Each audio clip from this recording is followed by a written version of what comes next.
Festival season start 5 अगस्त तो 20 अगस्त तक रक्षा बंधन स्पेशल ऑफर्स साडे सारिਆਂ ਲਈ only on AY eyeliner salon ਤੇ इस रक्षा बंधन ਤੇ ਅਸੀਂ ਤੁਹਾਡੇ ਲਈ ਲੈ ਕੇ ਆਏ ਹਾਂ ਬਹੁਤ ਹੀ ਲੈਕਸ ਤੇ ਪੈਕੇਜ फर्स्ट ऑफ ऑल 299 ਵਿੱਚ ਕਲੀਨ ਅਪ ਬਲੀਚ ਡੀ10 ਦਾ ਪੈਕੇਜ ਦੇ ਰਹੇ ਹਾਂ।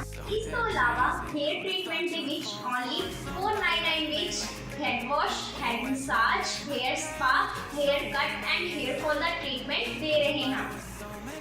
नेक्स्ट 599 ਵਿੱਚ manicure pedicure leg wax skin whitening pack and full threading का पैकेज दे रहे हैं।